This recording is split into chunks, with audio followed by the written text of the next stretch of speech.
dia alat-alat tangan ya. Baik, di sini sebelum mulai mata pelajaran, ada baiknya kita melakukan doa menurut agama dan kepercayaan kita masing-masing untuk mendapatkan keberkahan dari Yang Maha Kuasa. Berdoa dimulai, doa selesai. Baik, di sini materi kita pada hari ini yaitu alat-alat tangan. Untuk identifikasi alat-alat tangan ada beberapa macam. Yang pertama ada kunci, obeng, tang, palu, dan alat solder. Pertama kita akan membahas kunci. Di sini ada beberapa macam kunci. Yang pertama itu ada kunci pas, yang kedua ada kunci ring, yang kedua ada kunci kombinasi ring pas, yang ketiga yang keempat ada kunci sok, yang kelima ada kunci Inggris, kemudian kunci L. Dari kunci ini semua tugasnya itu masing-masing berbeda-beda. Kemudian yang kedua ada obeng. Di sini macam-macam obeng juga ada. Yang pertama ada obeng plus, yang kedua obeng minus, dan yang ketiga ada obeng ketok. Yang ketiga yaitu tang. Di sini jenis tang juga berbagai macam, yaitu ada tang potong, tang long nose, tang sirklit, tang kabel, dan tang twist grip. Yang keempat ada palu. Di sini jenis palu juga ada beberapa macam. Yang pertama ada palu karet, kemudian ada palu plastik, kemudian ada palu tembaga, kemudian ada palu besi. Baik, yang berikutnya kita akan membahas penggunaan dan perawatan alat-alat tangan. Pertama, penggunaan kunci. Yang pertama kita bahas di sini ada kunci pas. Kunci pas ini berfungsi untuk mengendorkan atau melepaskan, mengeraskan atau memasang mur atau baut. Ukuran dari kunci pas ini ada 67, 89, 12, 12, 14, 14, 17, dan 17, 19.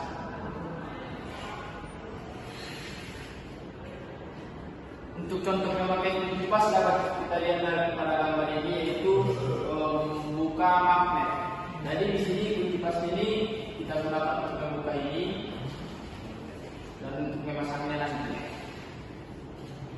Kemudian yang kedua ada kunci ring. Di sini kunci ring berfungsi untuk mengendorkan atau melepaskan dan mengeraskan atau memasang baut atau mur. Di sini kelebihannya dapat memegang mur atau baut pada semua sisi segi 6 sehingga lebih kuat. Ukuran dari kunci ring ini ada beberapa ukuran, yaitu 89, 10, 12, 12, 14, 14, 17, dan 17, 19.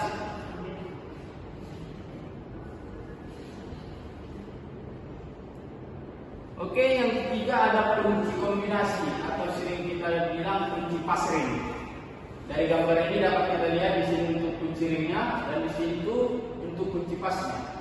Kunci kombinasi ini berfungsi untuk mengendorkan atau melepaskan dan mengeraskan atau memasang baut atau mur.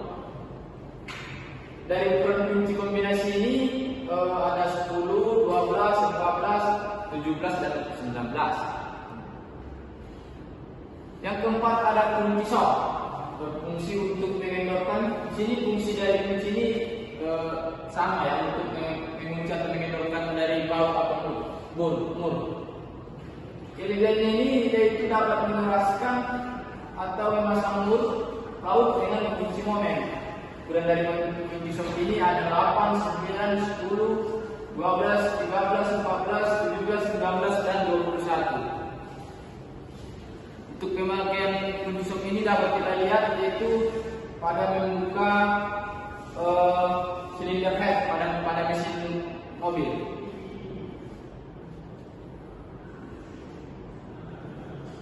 Untuk kelengkapan kunci sok ini ada beberapa kelengkapannya. Pertama ada handle. Di sini digunakan sebagai tangkai atau batang yang akan dihubungkan dengan kepala kunci sok. Kemudian ada ratchet. Di sini digunakan sebagai pengganti handle sehingga dapat mengerjakan pekerjaan lebih cepat. Kemudian ada sambungannya.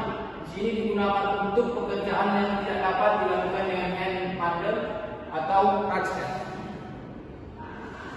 Ada kunci softay. Di sini untuk untuk pengaplikasian kunci softay ini dapat kita lakukan pada pembukaan bak mesin untuk sepeda motor. Ini.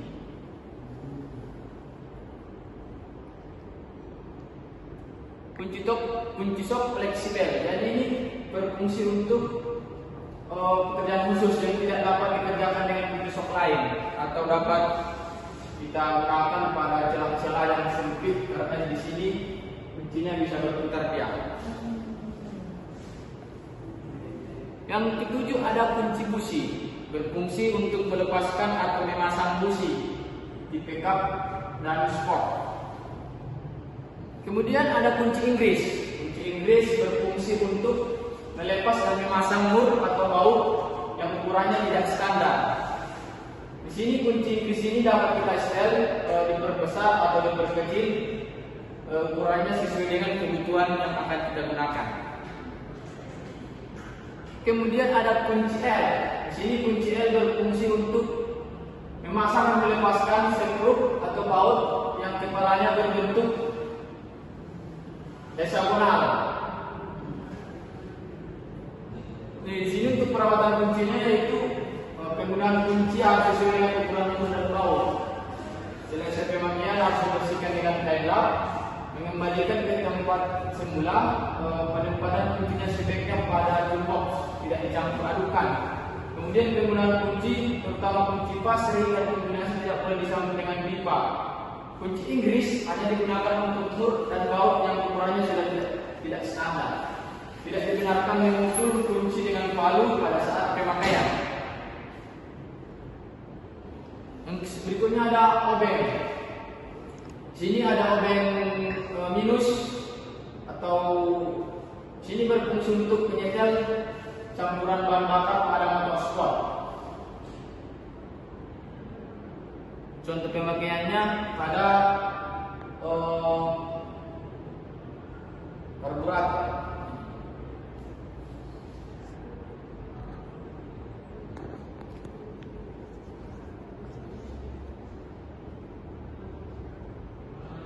Sini ada perawatan obeng.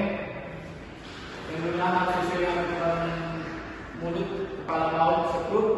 Selesai pemakaian harus dibersihkan dengan kain lap, mengembalikan ke tempat semula dan menempatkan secara teratur. Tidak dibenarkan memukul batang obeng dengan palu kecuali obeng petok. Dilarang mengerendam mata obeng. Tidak dibenarkan menggunakan obeng yang sesuai dengan fungsinya.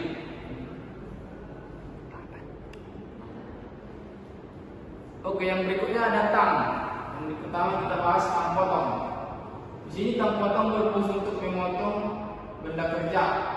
Biasanya sering kita lakukan untuk memotong kabel dan alat-alat yang benda-benda yang sifatnya lunak seperti plastik.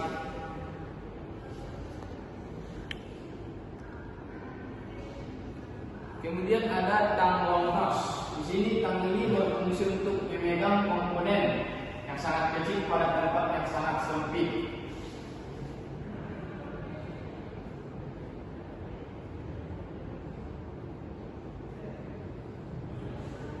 Yang ketiga ada tang sirklip. Di sini tang ini berfungsi untuk melepas dan memasang sirklip. Ini biasanya kita gunakan tang ini saat pemasangan ring piston dan membuka dan melepaskan ring-ring yang berada di dalam suatu piston itu. Contohnya ini, pemakaian tang sirklip. Jadi melepas ring yang di piston.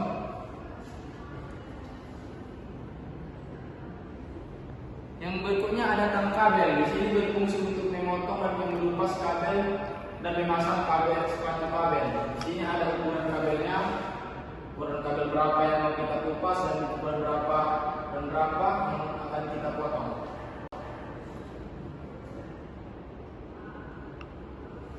Yang berikutnya ada tang paste fit atau yang sering kita sebut dengan tang buaya. Di sini berfungsi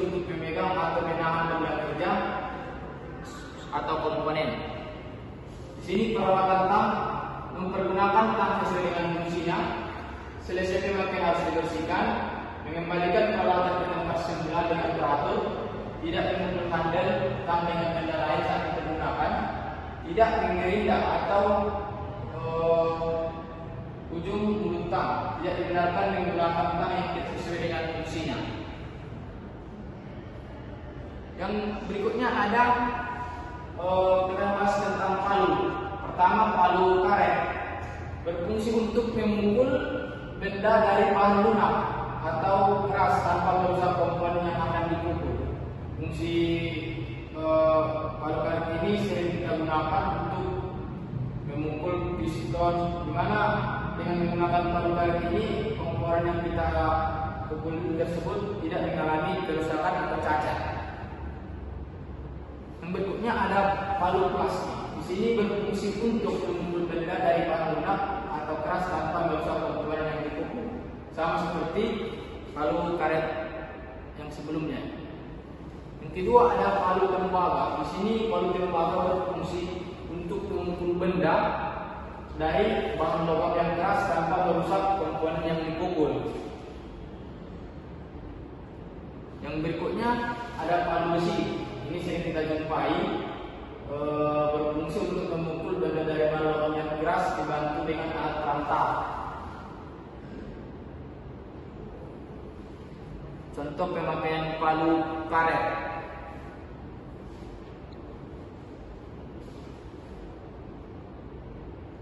Perawatan palu, penggunaan palu harus dengan fungsinya. Jadi contohnya palu plastik tadi, kita tidak boleh menggunakan palu plastik itu untuk bahan-bahan atau komponen yang besar, kayak yang sifatnya keras, dapat merusak palu tersebut. Kemudian selesai pemakaian harus dibersihkan. Selesai pemakaian dikembalikan ke tempat yang semula dengan teratur. Dilarang menggeledah permukaan kepala palu kecuali ada kelainan. Tidak dibenarkan menggunakan gagang palu untuk main congkel, menopang benda lain kecuali memukul. Mengusahakan bidang benturan antara benda kerja dengan palu terletak di tengah-tengah yang akan kita pukul. Sampai di kurasa cukup sekian teman kita pada hari ini. Sampai sini ada yang kurang paham atau ada pertanyaan? Baik, semuanya paham ya.